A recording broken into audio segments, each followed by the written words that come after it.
it's not just about the certain height. You want to plan out these nodes on a fig tree. What's going on, guys? It is November 3rd and it is phenomenal weather out here in Elgin, Illinois, Zone 5B.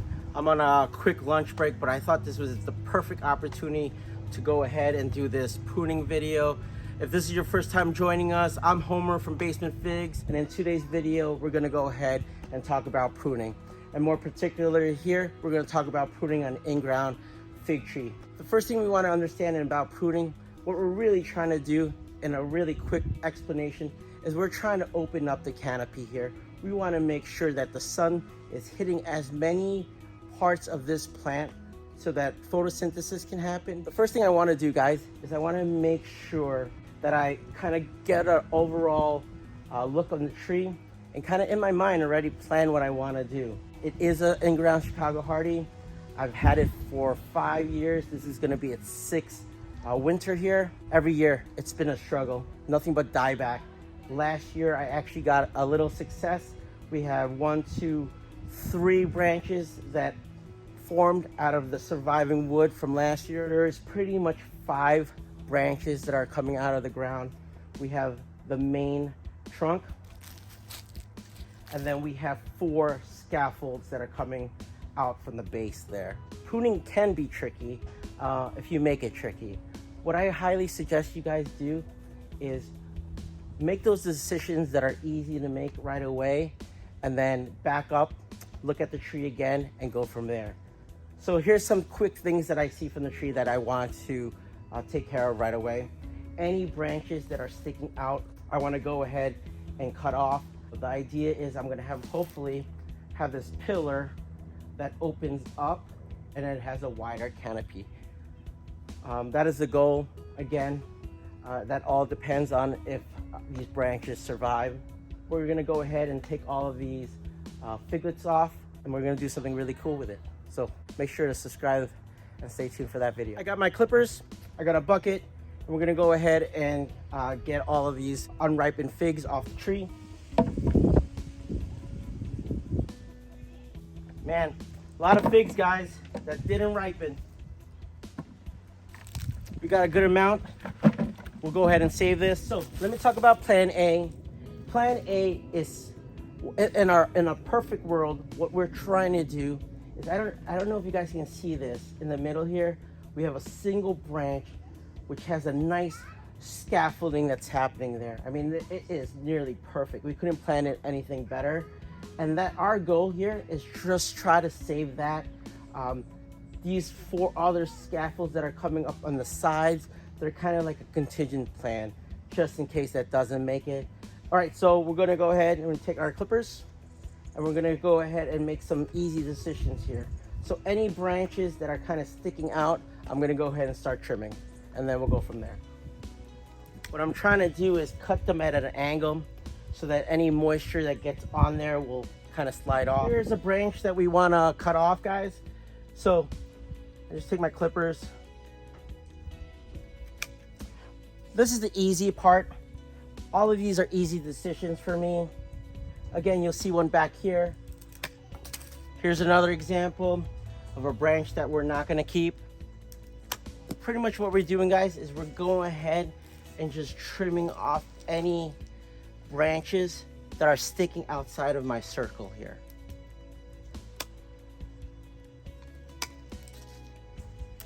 Now that we got pretty much all of the branches that were sticking outside of my circle here trimmed away, what we're gonna do is we want to take a step back and kind of make an assessment on what the next step is. I don't know if you guys can see this, but if I get this middle trunk to survive, I'd be ecstatic, guys.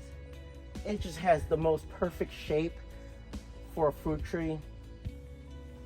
So with that being said, our goal is to make any decision based off of this main trunk here, okay? So this branch here is gonna get in the way of this branch. Easy decision here. We're gonna go ahead and cut this one off.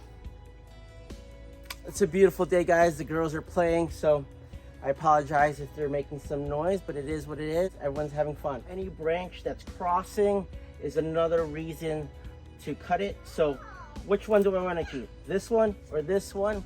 Again, we already made our decision that we wanted to keep this one. So go ahead and cut this one. Let's focus on the center trunk now. If you see this, guys, here, we have the center trunk. So we got our scaffold pretty much at 3 o'clock, 6 o'clock. Maybe this would be 7 o'clock, 9 o'clock, and 12 o'clock. So 3 o'clock's great, 6 o'clock's great, 9 o'clock is great, and the 12 o'clock is great. What I don't want is this center scaffold here to branch out later next spring and shadow out any of these branches. So what we're gonna do is we're gonna go ahead and cut this one. I know this is probably one of the most difficult decisions to make, but 100% committed to it. I think it's gonna open up the tree and give it the light it's gonna need next year to produce amazing figs. I just realized I missed this one, so I'm gonna go ahead and cut this one. So again, step back, look at your tree, and go forward. We're just chopping away on some decisions here, right? This is what pruning is all about. This is absolutely my favorite part of the hobby, besides eating the fruit, I guess, and growing them in the tent and planting them, I guess. I just love everything about the hobby. But anyways, so as you can see, we kind of have this cupping effect, or they call it a goblet effect going on in the center trunk here. But the problem is I do not want to have a tree this tall. I'm gonna go ahead and cut this center trunk at a certain point. And that's the decision that we're gonna have to make right now. And here's the trick, guys. A lot of pruning videos don't talk about this, but I'm gonna show you a main secret here. Here is what the center trunk is looking like. But what I really want to show you guys in understanding pruning is, see that node here? See that node there? See that node there? So if I want this branch here to come out, this is where I would want to cut it. This is where I would want to cut it, right? So that this bud here, or this node here, becomes the apical. So that this branch will grow out this way. I don't want to cut it back here, because if I cut this right here, guys, this branch becomes the apical bud, and it will shoot a branch going out here where I don't want it to go. Okay, so it's not just about the certain height. You want to plan out these nodes on a fig tree. We are here with my smith. Okay, this is one of the branches that I broke when I was espaliering, but you can see, if this was the springtime and I left this branch here, you see how this branch would have came out this way? See where this branch is coming out? We want to encourage that. When I prune this in-ground, I'm going to go ahead and cut it right here so that this bud becomes the apical and will grow out to my espalier. So again, back to this node pruning. Nodes coming out here, so I'm going to kind of just mark these up in my head. So I got one coming out here, got one that I want to grow this way, right? So I got one here, one here.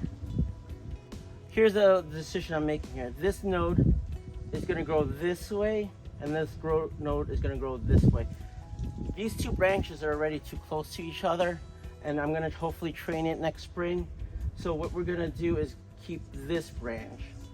And I'm just feeling for the nodes back here and right here. So now that I got my height determined, what I'm gonna go ahead and do is cut those areas. And what I wanna do is I wanna give it some extra room to heal. So I'm not gonna cut right at that node. What I'm actually gonna do is cut maybe half the way between the next node above it and the node that I wanna save, okay? So let me try to give you a close-up of this one. We determined this is the node we want to keep here because we want this node again to grow out this way. So we have a node above it. What we're going to do is cut halfway in a slope.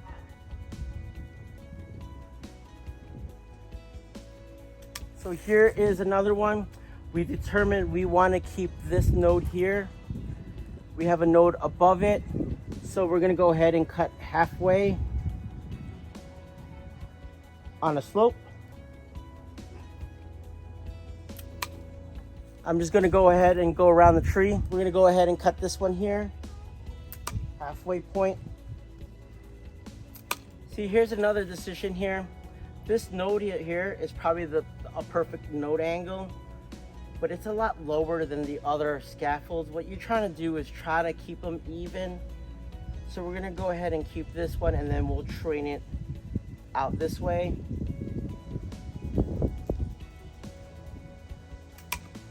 This becomes super manageable now. We can go ahead and aggressively wrap this tree in wintertime, and hopefully it survives. In the perfect world, if this center trunk survives, it's all gravy, right? But if these side shoots survive, we're okay with that too.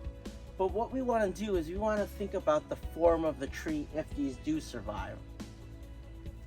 So if we have the center trunk coming out like this, what I want is, I don't want these trunks here competing with this main scaffold. What I want these side scaffolds to do, or side branches to do, is complement this. So we kind of have this small tree canopy that we can build off. 5B, in my experience, it's really hard to get these trees to survive. I got a game plan this year, so make sure to stay tuned for that.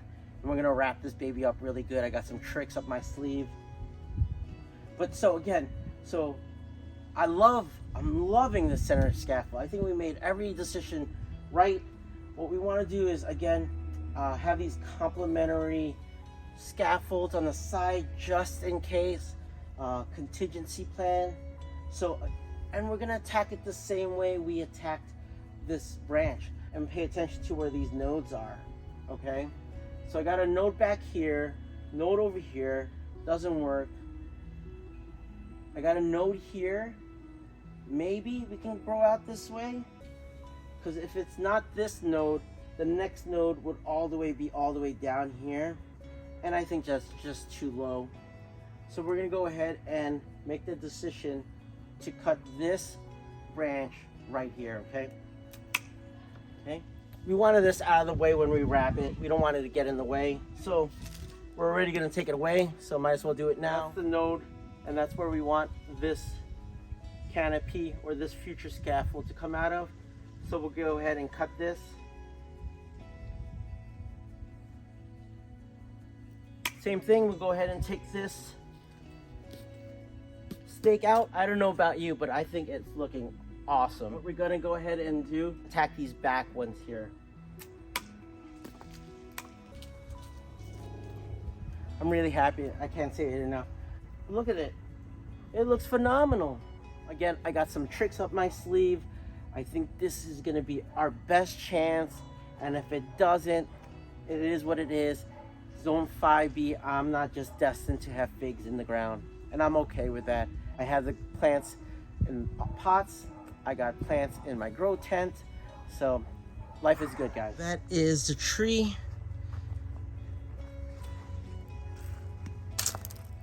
Send some positive vibes my way. May the fig gods, Mother Nature, do what in its power to keep this trunk alive. I think that's such the perfect form right there, guys. Really happy with it, guys. I hope you learned something. I hope it gave you some courage to go ahead and attack your project, pruning your trees down. It's really fun. Again, I appreciate the love and support, guys. I'm Homer from BasementFigs, Illinois Zone 5B. I'll catch you guys in the next video. Peace, love.